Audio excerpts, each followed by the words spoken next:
As we have a look at the grid, we'll explain what's happened here. You'll say, hang on, these aren't the results that we saw before we went to the break. We'll explain why in a minute. Scaife, Lowndes, Ingalls, Seaton, Faulkner, Radicic, Richards and Tander.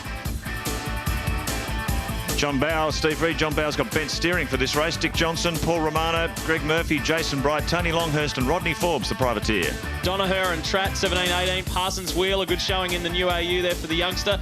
Nash, Emazidis, Russell and Gary Baxter. Steve Ellery and Mike Emery. Gary Wilmington, I don't think he's on the grid at the moment. Cameron McLean, he's going to start from pit lane. He's got problems with his rear brakes. Neil Crompton, he's had his car repaired, so he'll take the grid. Bob Thorne, John Briggs and Mark Larkham right back there on row 16. This race will be interesting. The track has dried out. Now, to explain what's happened with the results, there was a red flag put out when the Dougal-McDougall incident happened, so positions went back to lap 11. And that is why this guy, Russell Ingall, finished third, despite running off the track in the actual race proper. A red flag went out after the checkered flag? After the Dougal-McDougall incident, yeah. Doesn't make a lot of sense, really, to me. Well, the word is that the whole field hadn't crossed the finish line, and that's why the red flag went out. So positions went back. We get set for race 2 of 3, round 4 of the Shell Championship Series. The Mobil 1 car's very well placed. Radicic was a big mover in the last race. We'll see what the Shell Helix car can do. Away we go. There was a big mover in the middle. That was John Bowe in the Cat Ford. He got away to a great start as they're all cleanly away as they tear down on a mixed surface, some dry, some still wet. Let's hope they all get through okay as the 2 Mobil 1 cars, no doubt about that. Yeah, well, I hope they got some sort of agreement there. Oh, Radicic right out on the wet. Scaife leads him through a great start there off pole position. His teammate Craig Lowndes locks in, and John Faulkner, once again, a sensational start, the better electrical car.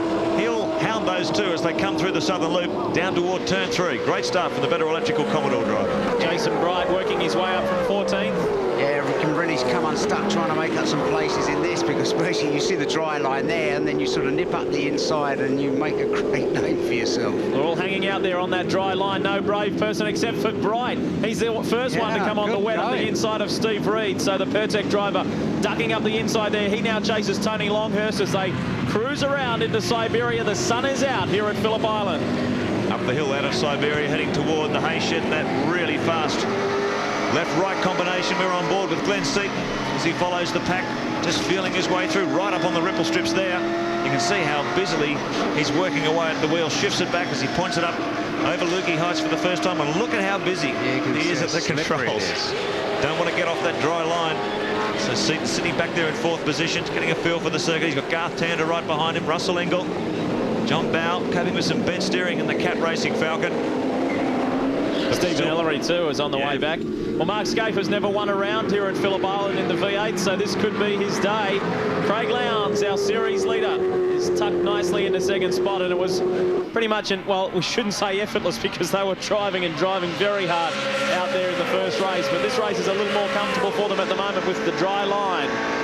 We should point out too, you saw that spectacular vision as we came back from the break of Dougal-McDougall's accident. Dougal did climb out of the car, he's okay, but he's been taken to the hospital to be kept under a few hours of observation. He put a crack in his helmet, it really shook him up, so just want to make sure he's okay before he's released. And a very busy couple of weeks coming up for the Perkins engineering with both Larry's car and Dougal-McDougall's car, which comes out of the Moorabbin factory. Completely crunched this weekend, so Larry will be joining us in a few moments' time. We'll talk to him about that. John Faulkner has been the surprise today. We shouldn't say surprise, but he's been very consistent in the better electrical VT, doing extremely well. Behind him, Glenn Seaton looking for an opportunity, and Garth Tander has driven very sensibly today. Oh, looking for an opportunity. He really nailed John Faulkner coming out of Honda Corner. Very neat move up the inside by Glenn Seaton, so he takes 3rd position. Faulkner's back to 4th. Tander, Radicic, Ingall, Bowe, Johnson and Murphy. All right, we've got some competition updates to talk about. The major winner for the Shell Helix competition, Russell Harris. Congratulations on Bill Toppers. Faulkner gets right out of shape. You'll be heading to the Northern Territory for that Barramundi fishing trip and to spend some time with Dick Johnson to go to his VIP testimonial dinner and hang out at Hidden Valley. Now, our 2nd winner of the Ultimate XR8 competition, the $200 Ford Tickford pack, is Don Bilton of Penrith in New South Wales. You're the 2nd winner in that competition. Congratulations. As Seaton has bridged a little bit of a gap, or rather spread out, got a gap on Faulkner. Here's the replay of the earlier incident. Yeah, he's just run it a bit wide, Faulkner, and given Glenn a real good chance. chance to get a good run out of it, and he did. I've noticed that Radicic seems to be holding Ingle up. Yeah, well, Glenn Seaton now up to third position. He says he just doesn't have the speed to match these Mobile Holden Racing Team Commodores at the moment. They are trying to sort out the suspension on this car. It's the first time he's ever raced it in wet conditions. Now he's back on a dry line. He feels he's going to be able to just tune this car into better race trim as the day progresses, but he's still got no answer for those Mobile Commodores at the moment. 1.3 seconds the lead Scaife and Lowndes have over Glenn Seaton, the first flying lap around. Tell you who does seem to have an answer. We'll get to that in a moment. Here's Stephen Ellery and Dave Parsons. Ellery coming out of MG. Whoop. Just got. Oh, now did he keep it off the wall? Yes. So what started to be a good day for Steve Ellery hasn't turned out so well in only his second drive in the 99 season in the Shell Series. That's a classic of just getting out on the wet bit and booting it. So Murphy up to 10th place. That's nice to see the Murphy. Greg makes his way forward. And so too does Garth Tander, who started the day 18th. Tander in the Valvoline Cummins Commodore sits 5th as we join Mark Larkham in the Mitre 10 Ford. This is the battle just outside, oh, way back. This is 21st position, Larkham. Dicing Ray back there outside the top 20 at the moment, so he's got a lot of work to do. Not Mark Noske, the Holden Young Lions driver, just ahead of him, and that's Darcy Russell in the Playboy car. Noske has had a very... coming together. Mick Donoher and Rodney Forbes, the two privateers. Donoher quick here, qualifying during the week. But he's blotted his copybook coming out of MG turn. He's going to drop a lot of positions there too, and hopefully he won't get clouded before he gets it back on the black stuff. So he's okay. Let's have a look at that on the Shell Helix replay. Oh, yes, Forbes, he was trying to go up the inside there, by the looks of it, and just gave him a little bit of a tap. Well, Rodney's been able to escape. Meanwhile, Mick Donoher's got some work to do. Oh, Cameron McLean is off. Well, now, he was complaining about having no rear brakes. That's why he started from the pit lane. Maybe that's bitten him hard. Just trying to see where that exactly is. Well, the gap up front is closed up for sure. Lowndes is putting the pressure on his teammate Mark Scaife. And we're just through that McLean incident was at Siberia, where the Mobil 1 cars are coming into now. The Holden Racing Team duo. Yeah, Gretsch is going to be on the radio saying, now, boys, there's still... Yeah, well, Lowndes has put in a much quicker one that time around, a 1:39.73, and Scaife a 1:40.4, so Lowndes has turned up the wick a bit behind his teammate. Scaife, the winner of Heat 1, Lowndes maybe looking for a victory in Heat 2. But Seaton still has no answer, 3.9 seconds. They've doubled the gap over the FTR Falcon in that second lap, so really are demolishing this field once again. See if Seaton can hang on. Crompton from the back of the pack, speaking of FTR, Crompton from the back of the pack up into 24th, so he's gradually making his way through, but a hard day's work for him. The top 10 sits like this: Scaife, Lowndes, Seaton, Faulkner, Tander 5th, Radicic, Ingle, Bow, Dick Johnson in 9th in his farewell drive at the island, and Greg Murphy working his way into the top 10. Well, conditions obviously getting a lot better. A 1:39 for Lowndes. Scaife's fastest lap in that first heat was a 1:44, so they've found about 4 or 5 seconds in pace. The track really drying out. That'll be better for Glenn Seaton, I guess. For John Faulkner back in 4th position. Garth Tander in 5th position's remaining pretty static. Radicic, though, has taken Garth Tander. The Shell Ford driver's on the way up. He's up to 5th. Tander back to 6th. Ingle in 7th. Have a look at Glenn Seaton's last lap, a 1:37.47. Oh, there you go. Whoa. He is right on it now, so Seaton on his favourite circuit. There's no question about that. And he's pulled the gap down too, Lee. 2.6 seconds. It was over 3 seconds, so Seaton now really getting a move on. Glenn's record here at Phillip Island is remarkable. Nobody has won more races here than Glenn Seaton, and he has been Ford's flagship, that's for sure. Have a look at this bunch. Look, he's flying. Radicic, Tander, Ingle's right in there. Ingle. Oh, this could be interesting. Russell and Garth Tander together. Oh, yes. Through Siberia, we sit with the Castrol SLX car. He's going to be kept very busy. Russell Ingle pumped for a big result at Phillip Island. He loves this place and his points scores. Sitting back there in 4th. It's actually been a remarkable performance so far, considering he's been struggling with the car in those early rounds. Look at him right up behind Garth Tander. He's got John Bow filling his mirrors. A fantastic quartet. Paul Radicic bouncing up from 19th fastest in qualifying. Now he's finding himself battling in the top 5. Tremendous effort from the 36-year-old Kiwi, but look at the amount of pressure here. John Bow giving Russell Ingle a bit of a nudge. Ingle repeating the favour for Tander. Tremendous battle. Shell Helix Privateer scoreboard at the bottom there, and it's Steve Reed in the Lansvale PPG car. Still the quickest. Look at Russell, hard at work. Put one foot wrong reckon there's going to be someone there to take your spot. Tander will be watching the mirrors for Ingle. Likewise, Radicic for Tander, and Bowles trying to hang with this group. And Seaton's continuing his march toward the front. We thought he wasn't a match for the mobile cars. 1.4 seconds now. Seaton's really chomping into their race. They look how close Russell Ingle is as they sweep through this corner. 200 kilometres an hour, really leaning on the Cummins Valvoline Commodore. Would you like to be in Tander's shoes now, or seat? Look out of the loop. He's done it beautifully. Oh, yes. Russell Ingle slipped up the inside on the exit of turn 2. Around they come, this fast sweeping left-hander. Round into one of the slowest corners, one of the slowest 2 points on this circuit, the Honda hairpin. And Greg Murphy has come right up onto the back of the Cat Ford.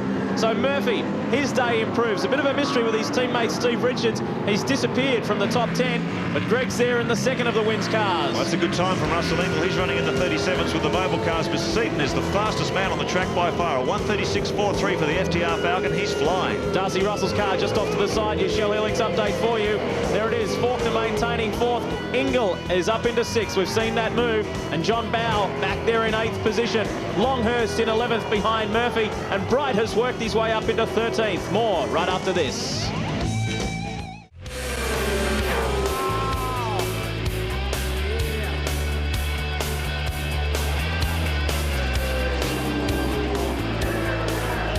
Welcome back to Phillip Island. You're watching race 2 of 3, and it is still the Mobil 1 HRT cars, but Glenn Seaton in the factory Ford is right on their hammer. He is the quickest out there by a mile, and he's down into the 135s now. So from the 137s to the 36s, he has been clearly a second a lap, almost a second a lap quicker than anybody else. So here comes Glenn. We welcome Larry Perkins to the commentary box. Larry, this has been a terrific drive by Glenn Seaton. Yes, he's right on their tail now, but the hard bit is now, can he get past them? And he's certainly not going to, they're not going to make it easy for him. Well, a very unsatisfactory weekend for you. Unfortunately, you crunched the car first thing yesterday morning. You're okay physically, first up? Oh, yeah, look, I'm all right, but we had my McDougall car, it's in my stable, it's also crunched, so, yeah, we've had better weekends.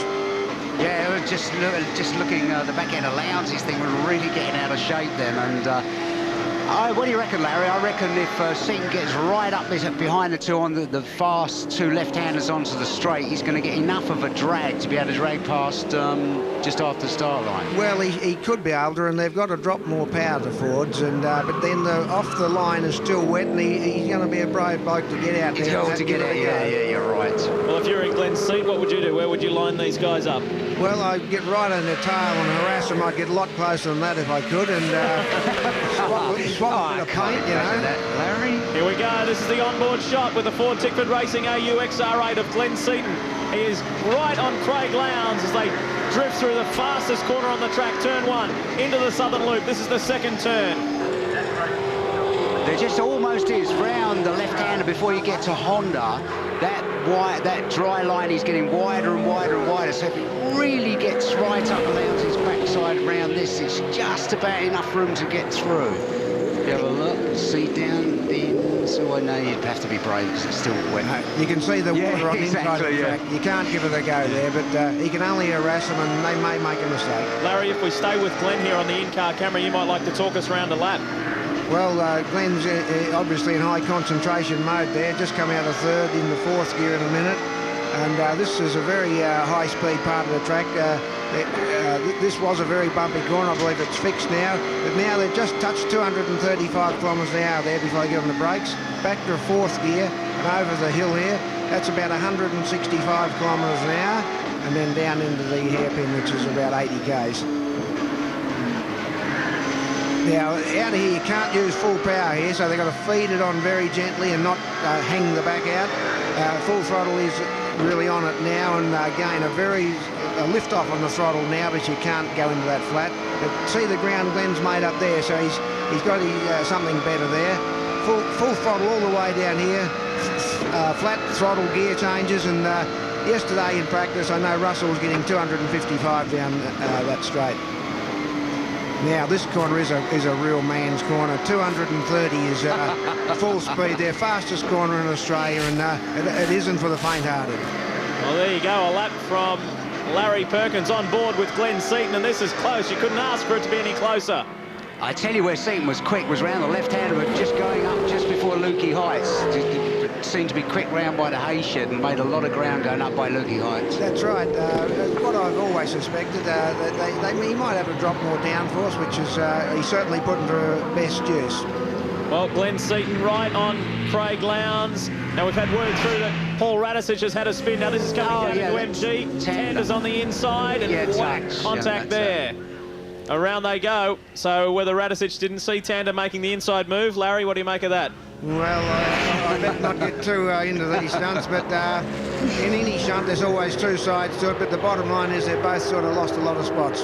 Up over the top of Lukey Heights, there is no doubt that Ford are making ground in their development of this new AU XR8 and Glenn Seaton in the factory Ford, the FTR, Ford Tickford Racing team. They have made a heap of ground. They haven't exactly had a terrific amount of test and development time, but they're making bit by bit, round by round. And speaking of rounds, our next showing is in Darwin at Hidden Valley. We look forward to that. Closer now.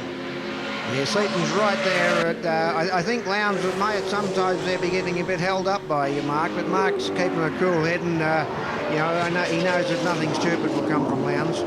Well, also too, if you look at it from the team perspective, Scaife needs these points. Lowndes is doing it quite comfortably at the moment. Well, Mark's a racer, he wants to win, but a lot of ground made up on that particular corner now from Lowndes, and gee, the car's handling nice. So look at the way it's beautifully balanced, and good full credit to the Holden race team. It's been good driving by Mark Scaife today. He's got his teammate right behind him. They're coming up on Rod Nash in the Budweiser Auto Pro car. Rod gives them a little bit of room on the inside there through Honda. Can Seaton do it? We're 2.5 laps from home. Round into Siberia. Word from the pits is Jason Bright has spun. Here's the replay for you. Out in the dirt, out in the wet. That's all it is, really. Well, that's the second time Bright has spun there. That's on the top end of the circuit. He went off there in race 1. Didn't quite make the sand trap this time. There's no hope, is there, Larry? Once you get out in the little bit that doesn't get used. Once you're out there, it's all over and you start cursing yourself. Top 10 behind this threesome here. Faulkner is maintaining 4th from Ingle. Longhurst. That's a good drive by Tony to get up to 6th. Yes, he has sneaked up there. I don't know where he started on the grid, but he's doing something right. Longhurst started back in 15th, so that's quite a commendable drive. Murphy is up into 7th. That's good work also. This looks promising.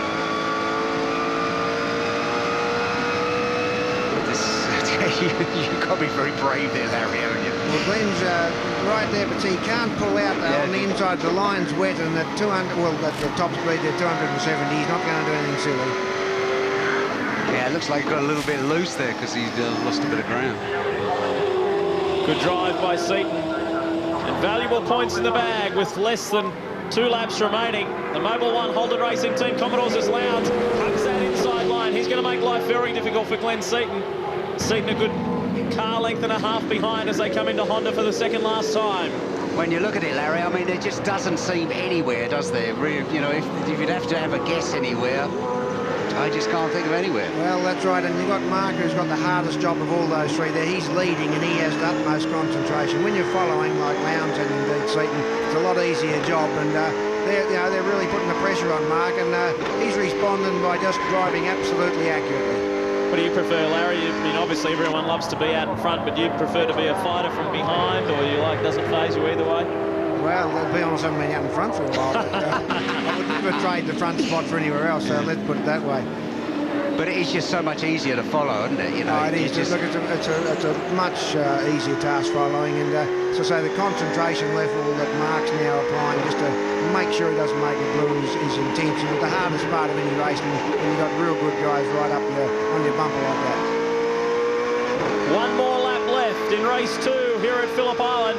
This is the view from the rear of Mark Scaife's car, looking at teammate and series leader Craig Lowndes. Then in the background there is Glenn Seaton in the Ford Tickford Racing XR8. Yeah, Glenn looks like he's lost a bit of ground there. Yes, I think Glenn might have thought, well, I've tried for 4 or 5 laps, couldn't do it. Maybe I'll just go for some points on them. Well, he's got back again there right now, so... Coming up on some of the slower traffic, I think it's Gary Baxter they're coming up on who moves aside and gives them plenty of room as they're on their way home. Scaife well on the way to making it a perfect day, 2 from 2 after not starting from pole position. He started the day in 6th, so It's been good driving by Scaife, especially in race 1 in adverse conditions. Glenn's right back there really with him, but he just can't. There's just nowhere, is there, really? There's just absolutely no chance. Even if somebody, you get held up through here, like Scaife gets held up through here, there's just nowhere for Glenn to sort of nip through. You can't leap over, go over the top of Lukey Heights and down the inside. You'd really go off someone's Christmas You can't card put list. your feet or your wheels on some of that wet bitumen either, because that's a recipe for... He was going to have a go. But he was, the guy's covered ahead. And he's... Oh, hang on a second. Now, did he get through on the inside? No. No. Bob Thorne there in the second of the Super Cheap Autos cars. Oh, well, life was made very difficult there for a moment, but it's not difficult for this guy. Mark Scaife will make it 2 starts, 2 wins at Phillip Island. Well done to the Mobil 1 HRT driver. A good win there. It was close second for Craig Lowndes, and Glenn Seaton in the Ford Tickford Racing AU will make 3rd. There is the man who has cleaned them up today so far. Still 1 race left to go. Larry, good drive. Yes, no, Mark never put a foot wrong, and he really had to concentrate there. And Greg Murphy. Oh, boy. Now, did he... what's happened here? We haven't got It looks much like traction. Oh, just locked her up. And Standalone error by the look of it, unforced. He'll be cursing himself over that. Absolutely, on the last lap. He was well placed too in the top 10. He was in 6th position. So after all the hard work, let's hope Greg can get out of the grass there. Well, Larry, this is the team to beat this year, no doubt. And when they look at Holden teams, it's the Mobil 1 team and your team as the top-running Holden teams. Can you guys beat these guys this year? Can anyone beat them? I tell you, we've all been trying to beat them, but we've got to be honest, we haven't. And they're continuing on their merry way. The competition is getting closer, like Glenn is right there with them. And, you know, we're now only 10ths behind, not seconds. But you know, they've done a good job. We have to match it. Well, let's have a look at your Shell Helix race score. With a dry, or I guess you could say mixed conditions. Scaife and Lowndes, the 1-2. Seaton, a very good drive. Faulkner consistent ahead of Ingle. Longhurst, Bow and Richards. We look back further. Tander, Johnson, Romano.